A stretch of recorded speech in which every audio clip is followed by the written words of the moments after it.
அப்படின்னார். ஒரு அரசனும் அமைச்சரும் ஒரு நாள் ரொம்ப சாவகாசமாக பேசிகிட்டு இருந்தாங்களாம். அரசன் அமைச்சரை பார்த்து ஒரு கேள்வி கேட்டிருக்கார்.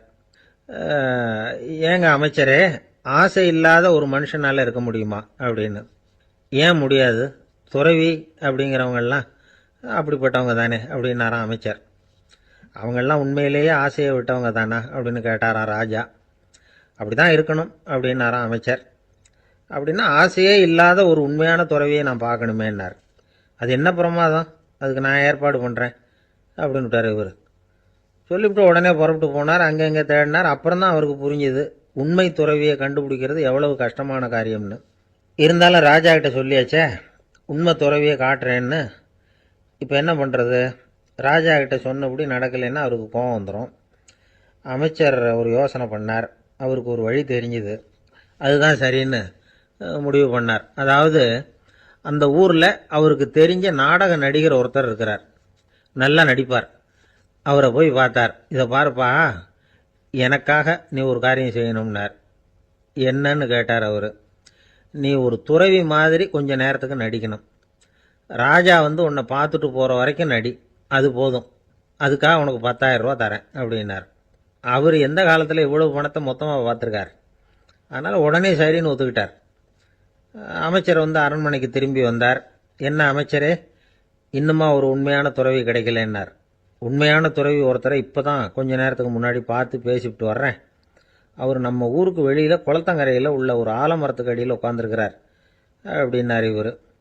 அப்படின்னா உடனே புறப்படுங்க அப்படின்னார் ராஜா. பரிவாரங்களோடு புறப்பட்டார். அங்கே அந்த மரத்தடியில் அந்த ஆள் வேஷம் போட்டுக்கிட்டு துறவி மாதிரி உட்காந்துருக்கிறான். ராஜா நேராக போனார். அந்த துறவி காலில் பொத்துன்னு விழுந்து வணங்கினார். உடனே ராணியும் அவர் காலில் விழுந்தாங்க. அடுத்தபடியாக அமைச்சர் விழுந்தார். அவருக்கு தெரியும் இது நம்ம ஆள் தான்னு. இருந்தாலும் என்ன பண்ணுறது, நேரம்.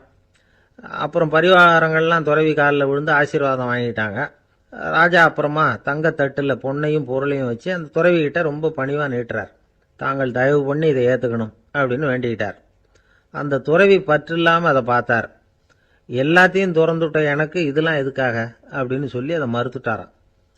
ஆஹா, உண்மையான துறவியை பார்த்துட்டோம் அப்படிங்கிற ஆனந்தம் அரசருக்கு. ரொம்ப நிம்மதியாக திருப்தியாக திரும்பி வந்தார் அரண்மனைக்கு. அதுக்கப்புறம் அமைச்சர் யாருக்கும் தெரியாமல் அந்த துறவிகிட்ட ஓடினார். சொன்ன பிரகாரம் பணத்தை நீட்டினார். இந்தப்பா, நான் உங்ககிட்ட சொன்னபடி 10,000 ரூபா பணம் எடுத்துக்கோ அப்படின்னார். அந்த ஆள் ராஜா கிட்ட சொன்னது மாதிரியே எல்லாத்தையும் திறந்துவிட்ட எனக்கு இதெல்லாம் எதுக்காக வேணாம் அப்படின்னு விட்டாராம். நடித்த வரைக்கும் போதும்ப்பா, இனிமேல் இந்த நாடக வசனம்லாம் வேணாம், வேஷத்தை கலைச்சிரு, பணத்தை வாங்கிக்கோன்னார்.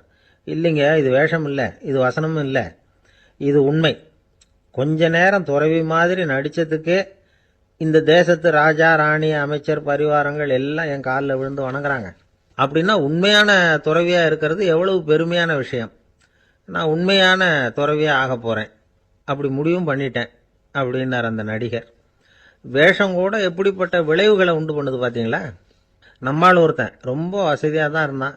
ஒரு நாள் அவன் சொத்து பூரா திருட்டு போயிட்டுது. அதுக்கப்புறம் இவன் துறவி மாதிரி ஆயிட்டான். ஊர் ஊராக சுற்றினான். ஒரு குருநாதரை தேடி கண்டுபிடிச்சான். அவர்கிட்ட சீடனாக சேர்ந்துக்கிட்டான். அவனை பார்த்து ஒருத்தர் கேட்டார், நீ உண்மையான சீடன் தானான்னு. இல்லைங்க, சீடன் மாதிரி நடிச்சுக்கிட்டு இருக்கிறேன் அப்படின்னா. அது குரு துரோகம் இல்லையா அப்படின்னு கேட்டார் அவர். இல்லைங்க, நான் பண்ணது குரு துரோகம் இல்லை, என் குரு பண்ணது தான் துரோகம். என்னுடைய பணத்தை கொள்ளையடித்தது இவர் தான்.